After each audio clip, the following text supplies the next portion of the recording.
저자인 이 야고보는 예수님의 동생 야고보입니다. 예수님의 제자 야고보는 교회가 시작한 지 얼마 되지 않아서 헤롯 왕에게 의해서 순교를 당했습니다. 그래서 이 야고보는 예수님의 제자 야고보가 아닌 예수님의 동생 야고보가 쓴 편지다라는 것을 기억하시면 좋습니다. 이 야고보는 예루살렘 교회의 실질적인 대표였어요. 그는 흩어져 있는 그리스도인들을 위로하고 권면하기 위해서 이 편지를 기록한 것입니다. 당시에는 예수 믿는 사람들이 많은 핍박과 비난을 당하고 있었기 때문에 야고보는 흩어져 있는 성도들에게 이 편지를 보내야 되겠다라고 생각했던 거예요. 그런 상황에 있는 사람들에게 야고보가 가장 먼저 권면한 것은 여러 가지 시험을 당하거든 온전히 기쁘게 여기라는 말씀이었어요. 자, 2절 함께 읽습니다.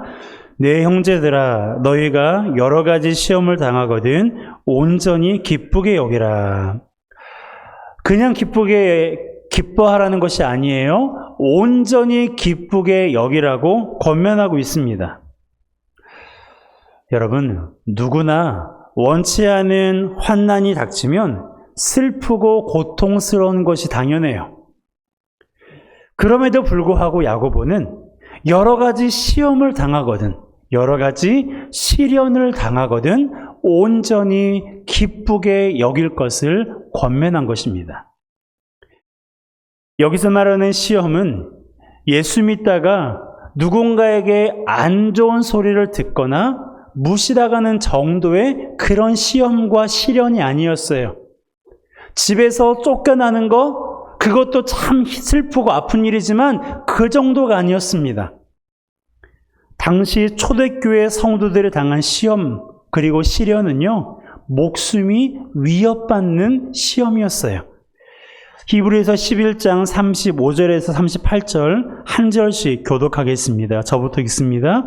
여자들은 자기의 죽은 자들을 부활로 받아들이기도 하며 또 어떤 이들은 더 좋은 부활을 얻고자 하여 심한 고문을 받되 구차히 풀려나기를 원하지 아니하였으며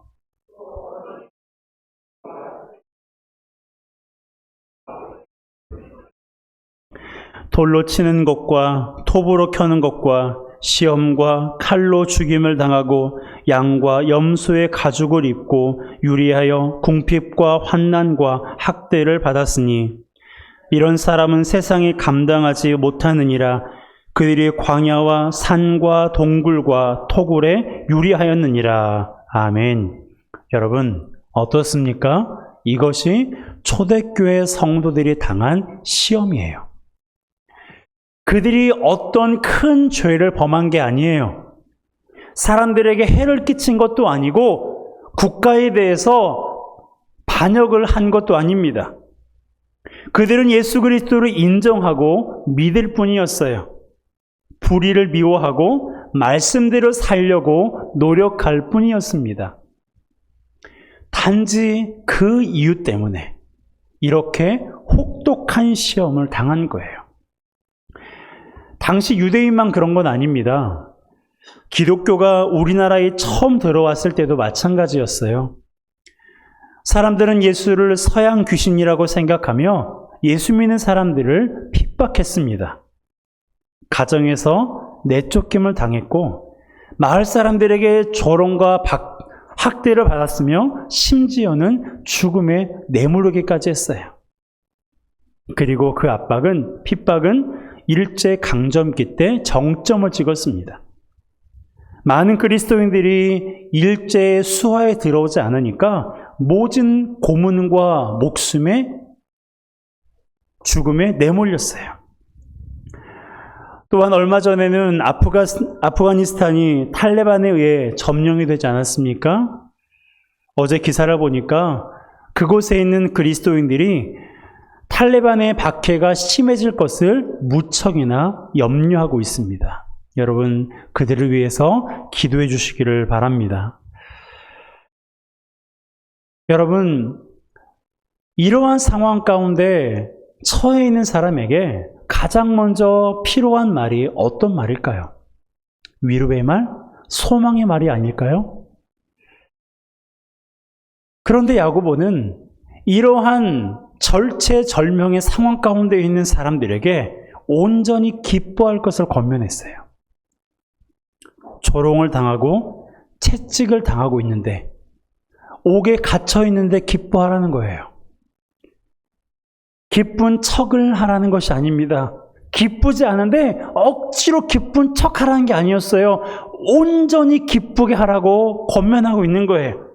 돌에 맞으면서도, 죽음을 당하면서도, 궁핍과 환난과 학대를 받으면서도, 집을 떠나 광야와 산과 동굴과 토굴에 살면서도 온전히 기뻐하라는 것입니다. 여러분, 이런 상황에서 기뻐할 수 있습니까? 기쁨은 고사하고 원망할 만한 상황 아닌가요? 괜히 예수 믿었다가 이게 무슨 꼴이냐고. 예수 믿으면 복 받는 줄 알았는데 도리어 저주받은 것 같다고 원망할 만한 상황 아닙니까? 그런 상황에서 야고보는 기뻐하라, 온전히 기쁘게 여기라고 말하고 있는 거예요. 여러분, 지금 내가 처한 상황이 괴롭고 지금 내가 어떻게 해야 될지를 몰라서 방황하고 있는데, 고민하고 있는데, 밤잠을 설치고 있는데, 그 상황에서 하나님은 그런 그리스도인에게, 그런 저와 여러분에게 오늘 야고보를 통해서 온전히 기쁘게 여기라고 말씀하고 있는 거예요. 그 이유가 뭘까요? 여러 가지 시험을 당하고 있는 성도들에게 왜 야고보는 온전히 기쁘게 여길 것을 권면하고 있는 걸까요? 그것은 바로 믿음의 시련이 인내를 만들어내기 때문입니다.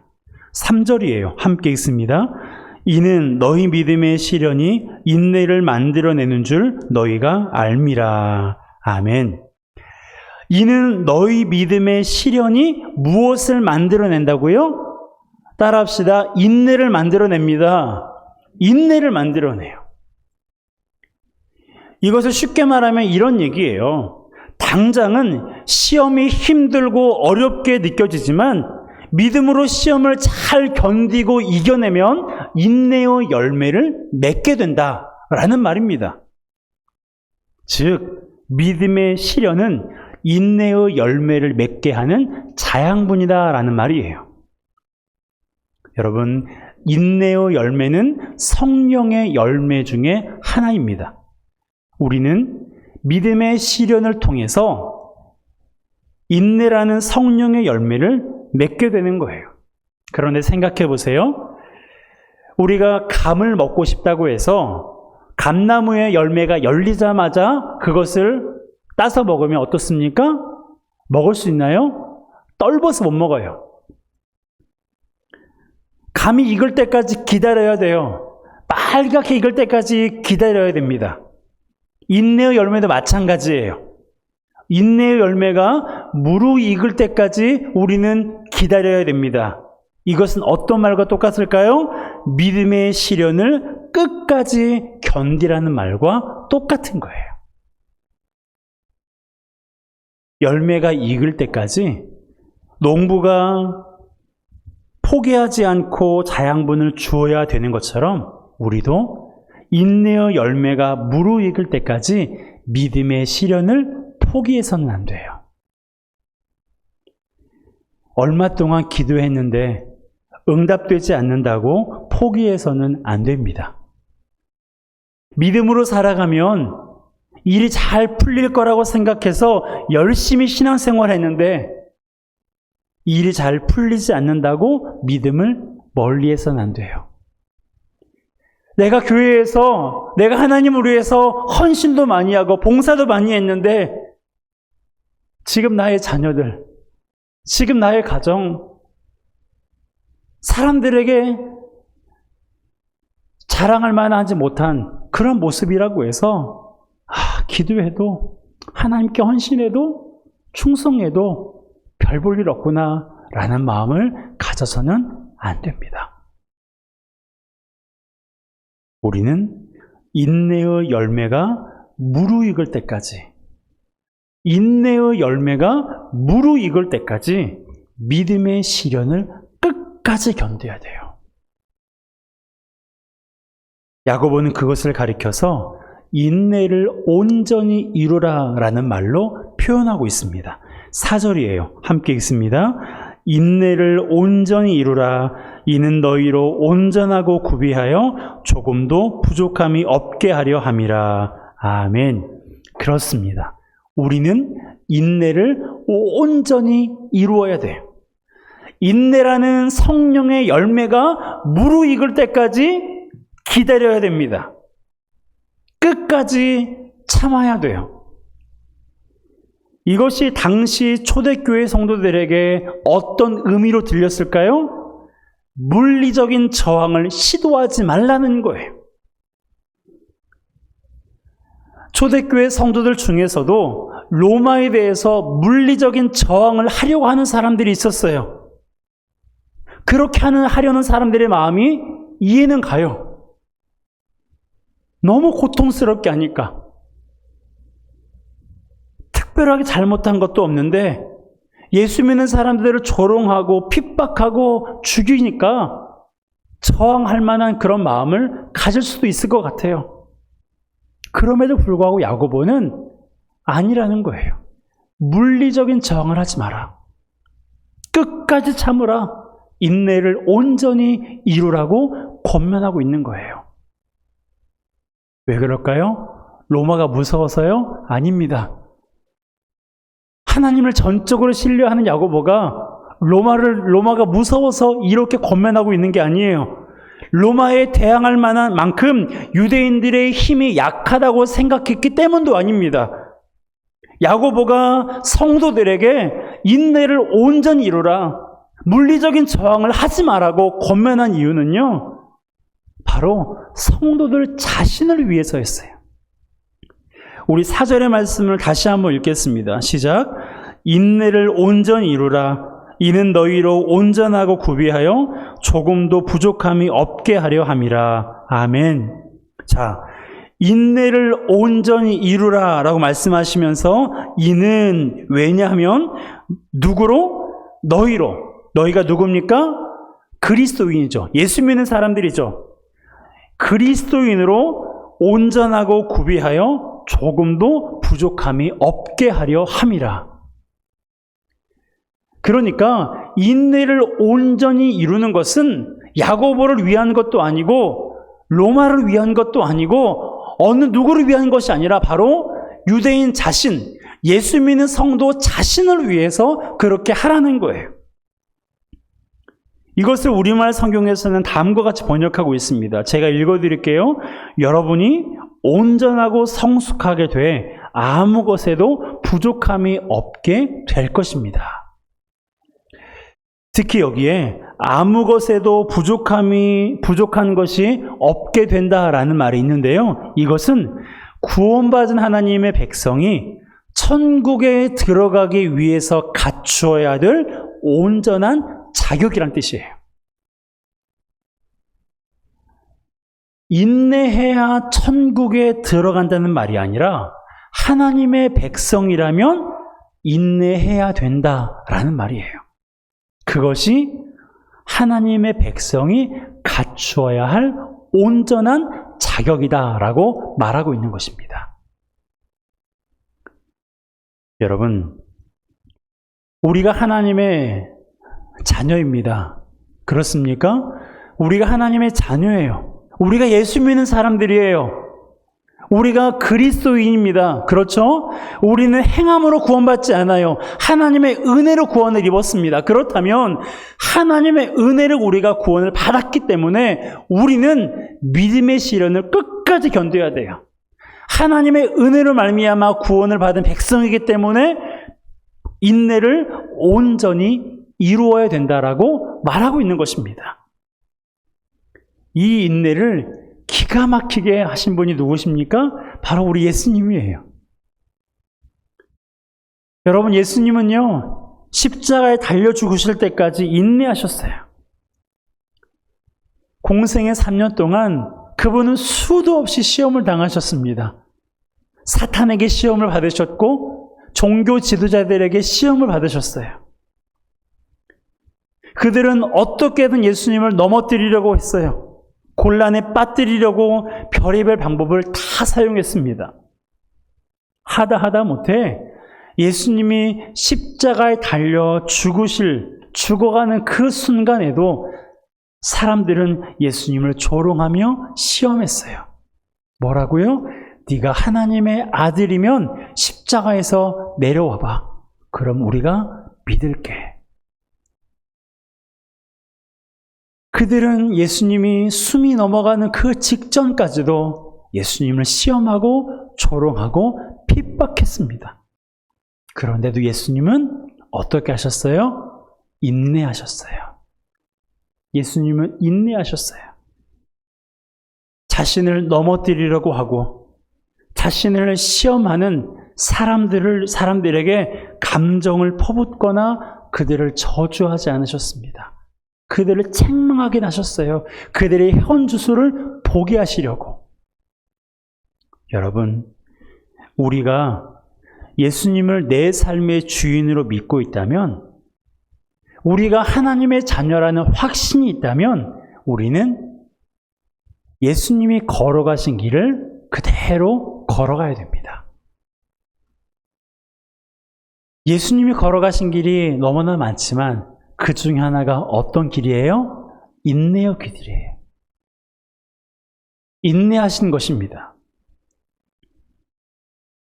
예수님께서 인내를 온전히 실천하시고 그것을 우리에게 보여주신 것처럼 우리도 인내를 온전히 이루어야 돼요. 왜요? 내가 하나님의 자녀니까. 내가 하나님의 백성이니까.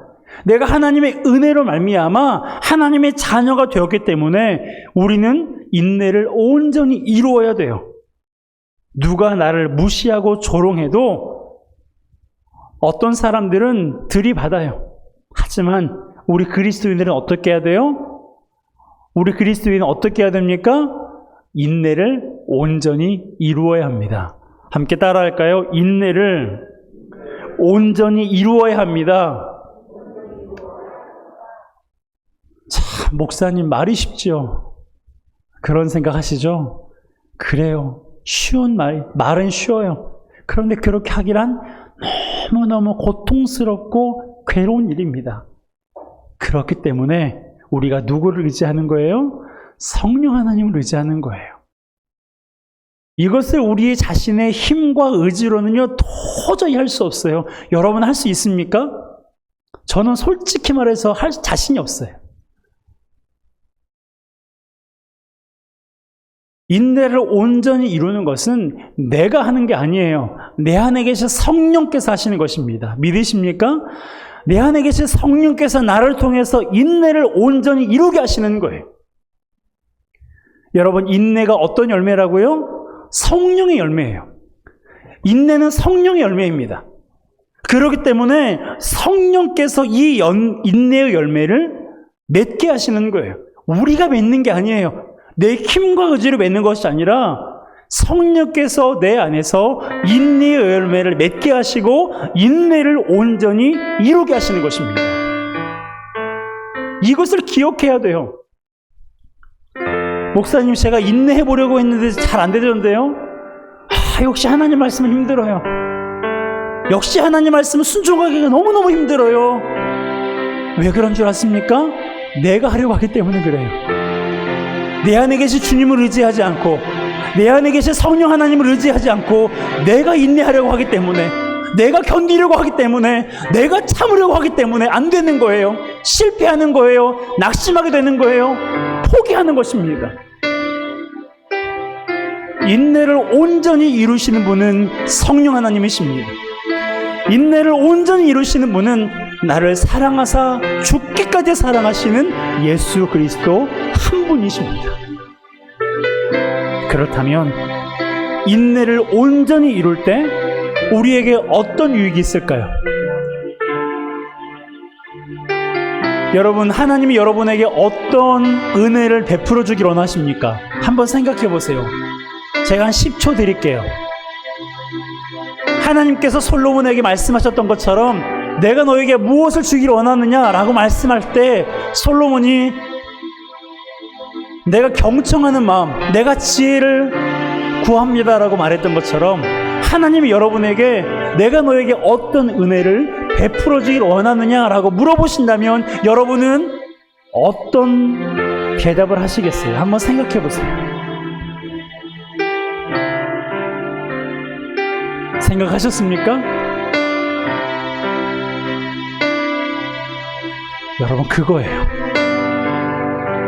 우리가 인내를 온전히 이룰 때 그것이 우리에게 유익을 주는데 바로 하나님께서 지금 여러분이 생각하고 있는 그것을, 그 은혜를 바로 여러분에게, 저에게 베풀어 주십니다. 그것은 거저 주지 않거든요.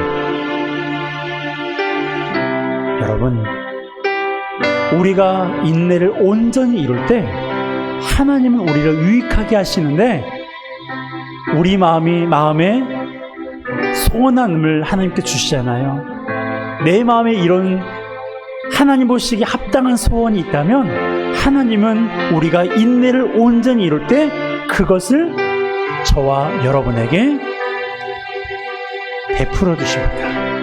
그것이 바로 우리가 인내를 온전히 이룰 때 받게 되는 유익이에요.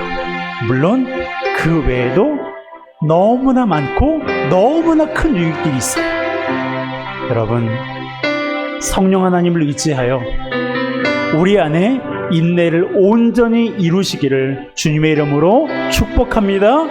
인내를 온전히 이루심으로 하나님께서 놀라우신 은혜를 베풀어 주신 것을 경험하는 저와 여러분 되시기를 주님의 이름으로 축복합니다. 이 시간 우리가 함께 찬양하기로 합니다.